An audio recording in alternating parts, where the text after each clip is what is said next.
Hello കൂട്ടുകാരെ, ഞങ്ങളുടെ YouTube ചാനലിലേക്ക് എല്ലാവർക്കും സ്വാഗതം. ഇന്ന് നമ്മൾ എല്ലാവർക്കും ഇഷ്ടപ്പെടുന്ന ഒരു സംഭവമായിട്ടാണ് ഇന്ന് വന്നിരിക്കുന്നത്. അടിപൊളിയാണ് കുമ്പളങ്ങയുടെ പായസം.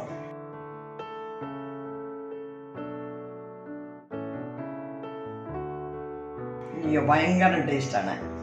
നമ്മൾ പപ്പായയുടെ ഉണ്ടാക്കി, പക്ഷെ അതിനേക്കാളും ടേസ്റ്റാണ് കുമ്പളങ്ങയുടെ പായസം. എല്ലാവരും ഒന്ന് ഉണ്ടാക്കി നോക്കേ, അപ്പം മനസ്സിലാവും. സൂപ്പറാണ്. അതെങ്ങനെ ഉണ്ടാക്കണമെന്ന് കാണിച്ചാലോ? നമ്മുടെ കുമ്പളങ്ങ പായസം തയ്യാറാക്കാൻ ഒരു കുമ്പളങ്ങയാണ് ചെത്തിക്കഴുകി വെള്ളം വെച്ചിരിക്കുന്നത്. ഇതുപോലെ ചെറിയ പീസാക്കി അരിഞ്ഞിട്ട് നമ്മുടെ ചോപ്പറിലിട്ട് നന്നായിട്ടൊന്ന് ചോപ്പ് ചെയ്തെടുക്കാം.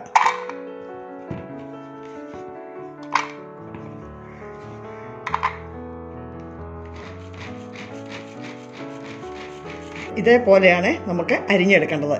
ഇങ്ങനെ എടുത്തു കഴിഞ്ഞ് കഴിഞ്ഞാൽ പായസത്തിന് നല്ല ടേസ്റ്റ് ആയിരിക്കും.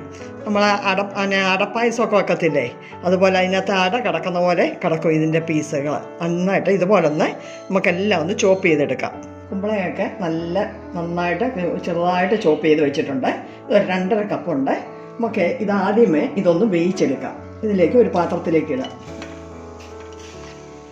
കുക്കറിനകത്ത് അടിച്ചാലും മതി, നമുക്കൊരു പാത്രത്തിൽ വെച്ച് വെക്കാം. കുക്കറിനകത്താണെങ്കിൽ 1-2 വിസിൽ അടുപ്പിച്ച് കഴിഞ്ഞാൽ വെന്ത് കിട്ടും. ഇതിലേക്ക് വെള്ളം നല്ലപോലെ ഉള്ളതാണ്. നമുക്കൊരു 1/2 കപ്പ് വെള്ളം ഒഴിക്കാം. മൂടി വെച്ച് ഒന്ന് കുക്ക് ചെയ്തെടുക്കാം വേകുന്നിടം വരെ. കുമ്പളങ്ങയൊക്കെ നന്നായിട്ട് വെന്ത് നല്ല മയമായിട്ടുണ്ട്. ഇതിലേക്ക് നമുക്ക് 1 കപ്പ് ശർക്കര പാനി ഒഴിക്കാം. പാനിയാക്കി അരിച്ചൊക്കെ വെച്ചിരിക്കുന്നതാണ്. മധുരം നോക്കിയിട്ട് പോരെന്നുണ്ടെങ്കിൽ കുറച്ചുകൂടെ ഒഴിക്കാം. ഒരു 1/2 കപ്പ് കൂടെ ഒഴിക്കാവേ. നമ്മൾ പാലും കൂടെ ഒക്കെ ഒഴിച്ച് വരുമ്പോഴത്തേനും മധുരം കുറവാണ്. അപ്പോൾ മൊത്തം 1.5 കപ്പ് ഒഴിച്ചിട്ടുണ്ട്. ഇനി ഇത് നന്നായിട്ടൊന്ന് തിളക്കട്ടെ. ശർക്കര ഒഴിച്ച് പാനി ഒഴിച്ച് നന്നായിട്ട് ചൂടായിട്ടുണ്ട്. ഇതിലേക്ക് നമുക്ക് പാലൊഴിക്കാം. ചൂടുള്ള പാലാണ്. ഒത്തിരി നേരം നമുക്ക് ചൂടാക്കേണ്ട കാര്യമില്ല. ഇത് 1 ലിറ്റർ പാലുണ്ട്. ഒന്ന് ഇളക്കി നോക്കട്ടെ. പിന്നെ സുന്ദരം പായസം കണ്ടില്ലേ? ഇവിടെ അടപ്രഥമൻ തോറ്റു പോകും. ഒന്ന് ചൂടായാൽ മതി. ഒന്ന് ചൂടായിക്കോട്ടെ. നമ്മുടെ കുമ്പളങ്ങ എന്ന് പറയുന്ന വെജിറ്റബിള് വലിയ കൊഴുപ്പൊന്നും ഇല്ലാത്തതല്ലേ. അപ്പോൾ നമ്മുടെ പായസത്തിന് ഒരു ചെറിയ കൊഴുപ്പ് വേണമല്ലോ. അതിനുവേണ്ടി 2 ടേബിൾ സ്പൂൺ കോൺഫ്ലോറാണ്. ഇതൊരു 1/4 കപ്പ് വെള്ളത്തിൽ കലക്കി നമുക്ക് ഒഴിക്കാം. ഇതല്ലെന്നുണ്ടെങ്കിൽ ചവ്വരി വേണേൽ അതെടുക്കാം, കൂവപ്പൊടി വേണേൽ അതെടുക്കാം, ഏത് വേണേലും ചെയ്യാം. നമുക്കിപ്പോൾ ഇതാണ് ഉള്ളത്. അതുകൊണ്ട് നമുക്ക് കോൺഫ്ലോർ കലക്കി കട്ടയില്ലാതെ ഒഴിക്കാം. അപ്പോൾ നമ്മുടെ പായസത്തിന് ഒരു ചെറിയ കൊഴുപ്പ് വരും. ഇതൊഴിച്ചിട്ട് നന്നായിട്ടൊന്ന് മിക്സ് ചെയ്യണം, അല്ലെങ്കിൽ കട്ടയായിപ്പോവും.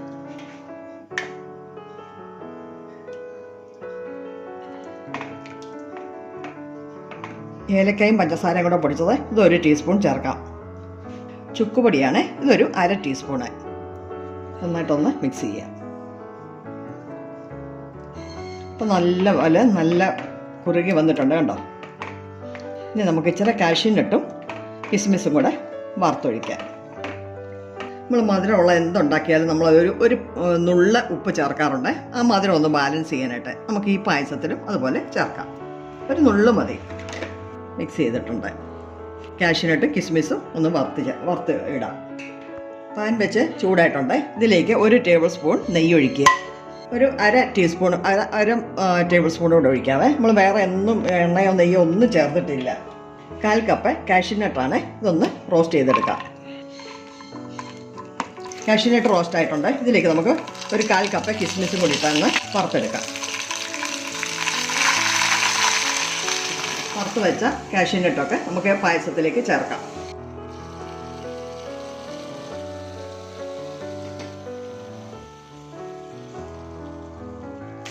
അടിപൊളി ടേസ്റ്റിൽ നമ്മുടെ കുമ്പളങ്ങ പായസം റെഡിയായി. നല്ല ടേസ്റ്റാണ്. നമ്മൾ സാധാരണ സേമിയ പായസമൊക്കെ ഉണ്ടാക്കുന്നതിലും ടേസ്റ്റാണ്. അല്ലെങ്കിൽ ഒന്ന് ഉണ്ടാക്കി നോക്കിക്കോ. ഒന്ന് ട്രൈ ചെയ്ത് നോക്കേ. തീർച്ചയായും എല്ലാവർക്കും ഇഷ്ടപ്പെടും. ഒത്തിരി സമയം വേണ്ട, പെട്ടെന്നും ഉണ്ടാക്കാം. നമ്മുടെ വീട്ടിലുള്ള കുമ്പളങ്ങയും അത്യാവശ്യം കുറച്ച് ഇൻഗ്രീഡിയൻസ് മാത്രമേ ഉള്ളൂ. നിങ്ങളുടെ വീഡിയോ ഇഷ്ടമായെങ്കിൽ ലൈക്ക് ചെയ്യുക, കമൻറ്റ് ചെയ്യുക, ഞങ്ങളെ സപ്പോർട്ട് ചെയ്യുക. സബ്സ്ക്രൈബ് ചെയ്യാതെ കാണുമെങ്കിൽ സബ്സ്ക്രൈബ് ചെയ്യുക. സബ്സ്ക്രൈബ് ചെയ്തവരും കൂടെ എല്ലാവരും ഒന്ന് കാണുക. സബ്സ്ക്രൈബ് ചെയ്തവരെല്ലാവരും ഒന്നും കാണുന്നില്ല. എല്ലാവരും ഒന്ന് കാണുക. ഞങ്ങളൊന്ന് സപ്പോർട്ട് ചെയ്യുക. ഇനി അടുത്തൊരു നല്ല വീഡിയോയുമായി വരുന്നിടം വരെ ബൈ.